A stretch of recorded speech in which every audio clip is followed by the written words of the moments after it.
bugünkü konumuzla şimdi bir eskimiz var, eskiyenlerimiz var ve bu eski bizim geçmişte kullandıklarımız ve bu geçmiş ile biz nasıl barışacağız ve barışmayınca ne oluyor? Görmezden gelince ne oluyor? İşte diyelim ki halının altına süpürünce ne oluyor? Çünkü bu kavramları önce basit olarak tanımlayalım. Yani senin için eski ne demek? Eski deyince sen ne hissediyorsun? Ne olursa eskiyor. Ne olmadığında kadim, ne olduğunda eski. İşte bu kavramlar doğru yerleşmediğinde birçoğumuzun kafasında tabii ki bazen iniş çıkışlar meydana gelebiliyor. Neyi bırakacak, neyi bırakmayacak? Neden özgürleşmeli, neyi daha zenginleştirmeli? Bu sefer bilemeyebiliyor. Yani şimdi biz her gün evimizin eşyasını değiştiriyor muyuz? Değiştirmiyor. Eski ama her bir bilginin de, enerjinin de, halin de bir taraftan madde üzerinde bir yenilenmesi var. Bir de şu var, şimdi diyelim ki ilişkilerimiz var, hayatımız var. Hangisi eski? Eski ne, yeni ne? Ve bunlarla ilgili tanımlarınız çok önemli. Yani bu kadar basit gibi görünen konularla ilgili şu anda mesela yazın. Senin için yeni ne? Ne olursa bir şey senin için yeni. Şimdi diyelim ki senin bir ilişkin var. İlişkinde bir sevgilin, karın ya da kocan var.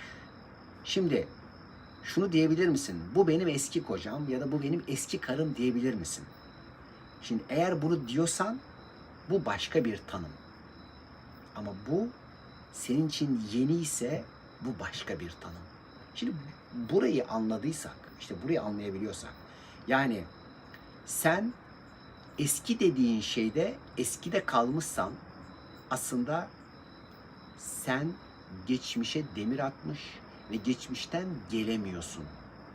Mesela şimdi bir ilişkinin içerisinde eğer sen dünü dünde bırakıp yepyeni bir kendin olarak yenilenerek buraya geliyorsan, o bırakarak buraya gelebiliyorsan senin sevgilin aslında her gün yeni bir sevgili olur. Yeni bir sevgiliyle uyanırsın güne, yeniden kucaklaşır ve yeniden evlenirsin o sabah.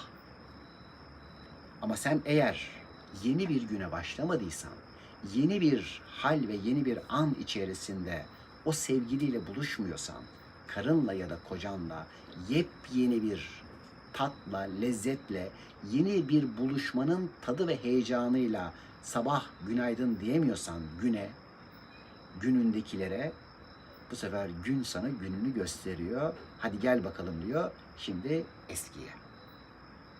Ve sen bu sefer eski bildiklerinle, eski şikayetlerinle, eski bakışınla eskimiş bir ilişkiyi bugün geçmişte yaşıyorsun. Olur mu diyorsun? Ben bugündeyim. Hayır diyoruz. Sen bugünde değilsin. Sen geçmiştesin ve sen dünü yaşıyorsun. Ve bugün etrafınıza gördüğünüz birçok kişi dünü yaşıyor ve bugüne gelemiyor. Onun için yarın zannettiği de dün. Yani geleceğe yansıtacağı da dün gibi. İster hayatındaki insanlar değişsin, ister bilgisi, ister inancı değişsin. Fark etmiyor. O hala dünde. Yani şimdi diyelim ki çok cicili bicili bir bilgiyi, bir anlayışı da kişiye versek ve o kişi bunu bir inanç olarak alıp eski inancını bıraksa ve bunu bir inanç olarak alsa yine o eskide.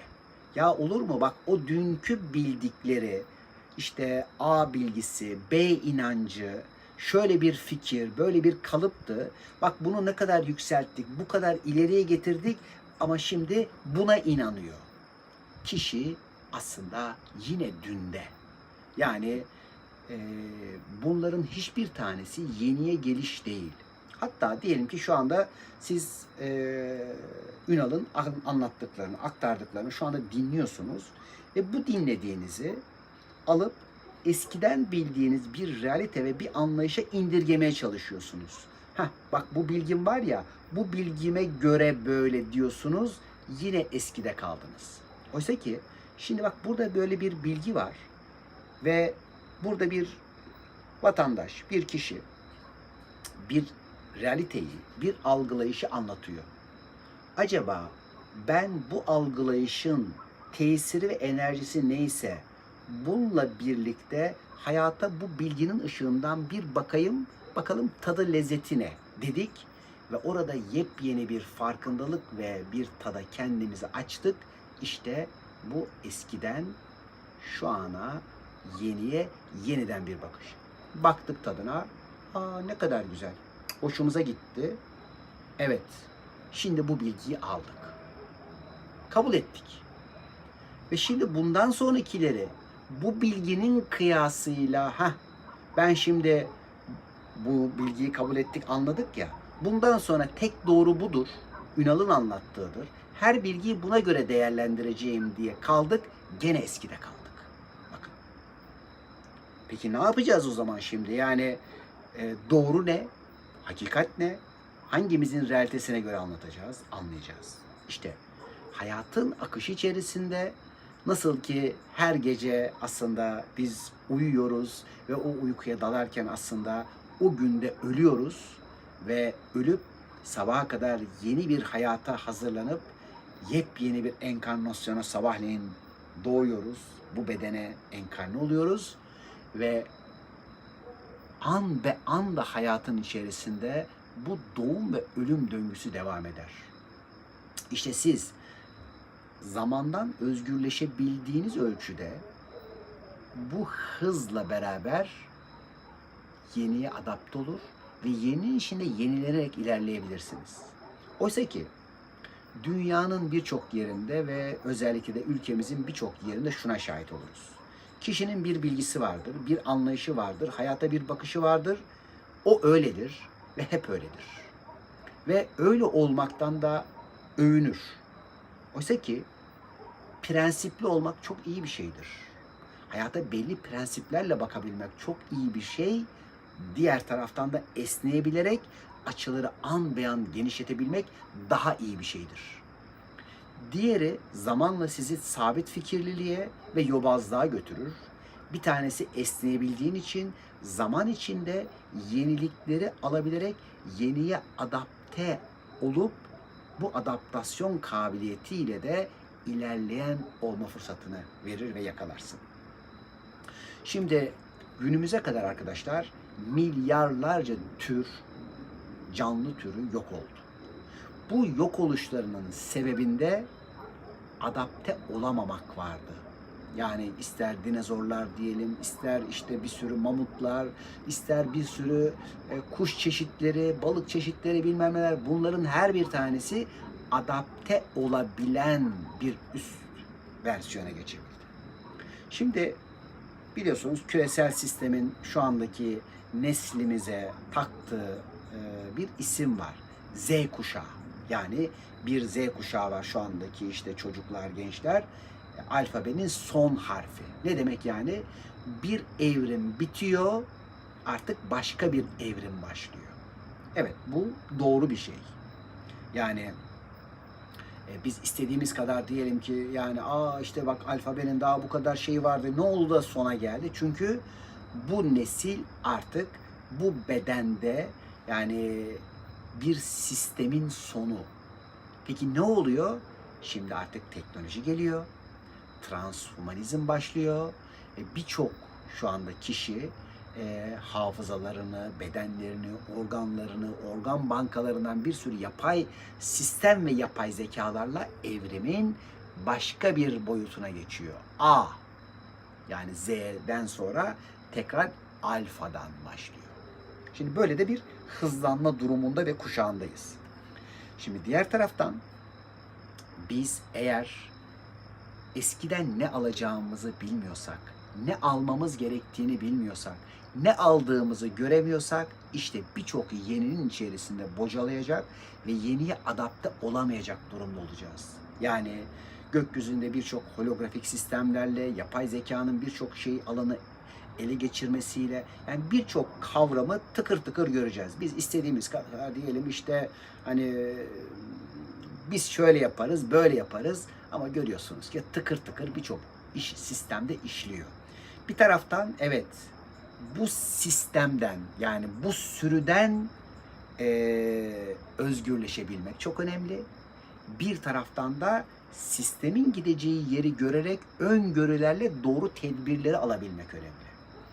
Siz eğer şimdi sürüden ayrılırsanız sizi kurt yer arkadaşlar. Bu doğru. O zaman ayrılmayalım. Hayır. Sürüyü bilen sürüden özgürleşir.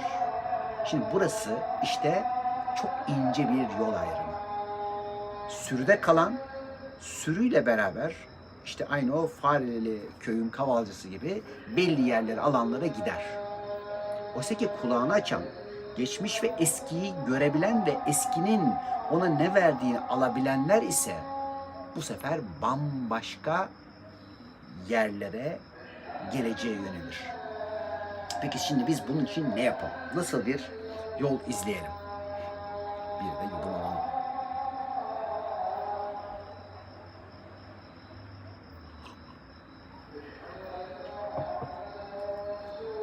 Evet. Şimdi birincisi arkadaşlar. Diyelim ki eski bir ilişkiniz vardı, bir işiniz vardı ve o işiniz ya da ilişkinizin içinde kızdınız, öfkelendiniz, o eşe kızdınız, o işe kızdınız, o patrona kızdınız, o olaya kızdınız, o akrabanıza kızdınız ve elinize koyduğunuz zaman da yani sizin kendi mantığınız ya da algınıza göre suçlayacak bir sürü elinize doneniz var. Bak diyorsunuz bu kişi şöyle yaptı, şöyle yaptı, şöyle yaptı. Ve ben oraya bunları verdim. Tamam. İşte birçoğumuzun zihni hayata, dünyaya, hatta Yaradan'a verdiğini görür. Peki sen hayattan ne aldın? Yaradan'dan ne aldın? Ne alıyorsun? Ya da o onaylamadığın ilişki, iş ya da durumdan, ailenden ne aldın? İşte burayı göremediğinde kişi suçlama, kızgınlık, eleştiri ve dedikoduları devam ettirdiği için tekrar döngüsünün içerisinde bu olay ve halleri yaşıyor arkadaşlar. Ve birçoğunuzun başına bu olayları tekrar tekrar anlatarak bu döngüleri oluşturma ve çağırmalarınız işte kaderinizi ve hayatınızı bu şekilde meydana getirmişti. Yani sen geçmişle barışamadığın için o eskiyi geçmişe emanet edemediğin için eski senin salonunda sürekli oturuyordu, duruyordu. Karşındaki insan, hatta bazen bakın kişiler değişir, eski realite ve enerji değişmez. Eşyalarını değiştirirsin, eski enerji, eski senin duygu durumun yine değişmez. Şehrini, memleketini değiştirirsin, tatil yerine gidersin, bilmem nereye gidersin, başına giden olaylar yine değişmez. Öyleyse senin eskiyle, eskiden taşıdığın bu halle, o tesirin iziyle aranda bir konu var. Çözmen gereken ve görmen gereken bir konu var. Bunu tabii ki hayat zaten sana gösterebilmek için bir sürü kişileri görevlendirir. Yani sen tarafından görevlendirir. Yani sistem o kadar çünkü mükemmel işler ki her birinin altında senin onayın vardır. Sen çağırırsın. Ve bu sebeple bakın bu anlattığım sistemin de bir matematiği ve mekanizması vardır. Bunu isteyen her biriniz öğrenebilirsiniz. Ve bunu okudukça, öğrendikçe eskinin aslında sana ne kadar güzel şeyler verdiğini görürsün. Yani şimdi bazılarınız bakıyorsunuz, yani şimdi bak ben bunları yaşadım, bu mu iyi? Şunları kaybettim, bu mu iyi? Gel bakalım diyoruz. Biliyorsunuz birçok seminerimizde, konferansımızda sizleri çağırıyoruz. Gelin diyoruz. Şu eski dediğin, geçmişte yaşadığın şeyler, olaylar sana ne verdi? Orada çok enteresan bir durum meydana geliyor. Yani bir tanesi geçmiş, bir tane yatay enerji, bir tanesi dikey enerji.